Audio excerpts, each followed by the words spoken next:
Hello, my name is Ariana Marquez, and my presentation is on how psychology and sociology play a role in the retail banking management. My introduction is, have you ever wondered what goes into effect in retail banking? This study is to find out how psychology and sociology play a role for management in the retail banking industry. Most people just think that tellers and bankers are there to help with deposits, withdrawals, and opening accounts. But with having good management, the retail banking goes way beyond just that. Statement of the problem. How does psychology and sociology help managers be successful? Are these traits learned, or are they in all of us? The purpose of this study is to find out how and why psychology and sociology are so important to management in the retail banking industry. Why it's so important for management to know how to take these aspects into effect, and also who benefits from having good management. Psychology is the study of the mind and behavior as described by the American Psychological Association. A very good example of this is motivation. Managers need to know how to motivate the employees, to keep them on top of the line, to keep them doing the best of what they can do at their job. And a very good question for this is, how do you motivate your employees? Sociology is the study of social life, social change, and the social causes and consequences of the human behavior. This has been described by the American Psychological Association. A very good example of this would be interpersonal skills. I found this quote in one of my articles. It says, "Although interpersonal communication is humanity's greatest accomplishment, the average person does not communicate well." Which leads to some research that I found out, which the interpersonal skills are skills that are in all of us. We can all have great people skills. It's just a matter of learning how to develop them and use them.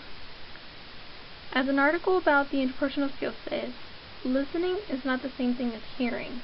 Take time to listen carefully to what others are saying through both their verbal and nonverbal communication. Being careful with your choice of words is important. Not being careful with your choice of words, you might confuse someone.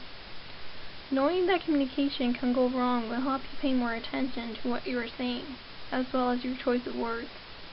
Be confident when you are talking by relaxing so you are not just mumbling and can be understood.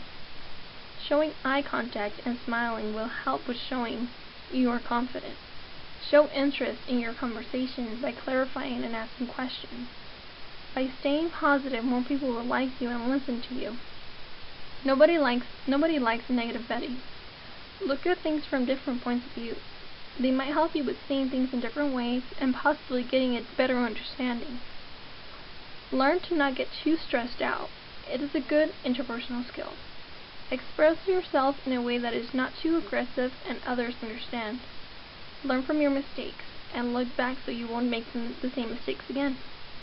Learn to negotiate in a way that whoever is involved is in full benefit. Learn how to work effectively with other people.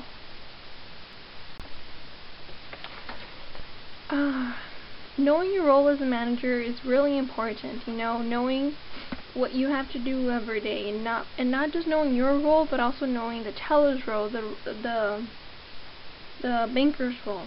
I do work in a bank, and I constantly see my managers, being able to do the teller role, the banker role. So this is really important, not knowing your role as a manager, but as well as the other people's roles, so you can know how to help them.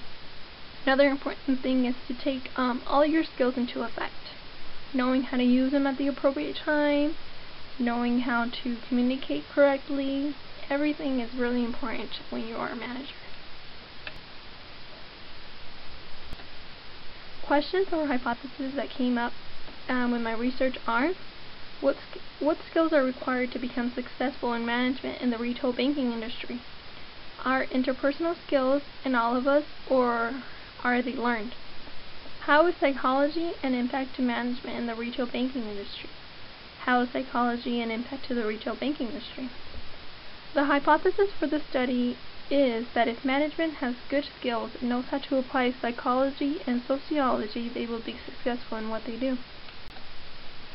The design and procedures that I used were looking up articles. I went ahead and looked up articles, try to see what other people were talking about, their points of view, maybe getting quotes, things like that. And another one is being visual. Like I said previously, I currently work at a bank and I do have 2 managers. I constantly, view what they're doing to see how they become so successful. A limitation to my study was not being able to talk directly to someone in management to get their input and ways, and so that they can tell me other ways that psychology and sociology is taken into effect, or giving me their point of view on how they can see psychology and sociology in management in retail banking. The significance of my study was to find how psychology and sociology are taken into effect in the management in the retail banking industry. This study concludes that psychology and sociology have great impacts in the retail banking industry. They're able to give skills such as motivation skills, interpersonal skills that allow management to be successful. They help out with the sales aspect of the job, the customer service, and the administration part as well. These are skills that could always be enhanced in that management always looks into improving upon. Businesses are the ones who benefit from good management. Things will go much smoothly with the way the store is being administrated, as well as having customer satisfaction, which will draw them back to your business. References for my presentation is the American Psychological Association, Hertzberg, Cornell University Department of Psychology, Gilbreth, Selgin, Robert Bolton, Skills You Need, Helping You Develop Life and Skills, Hunt, Frey, and E. How Money. Thank you all for listening to my presentation. It was great working with you, and hope you all have a great holidays. Thank you once again. Bye-bye.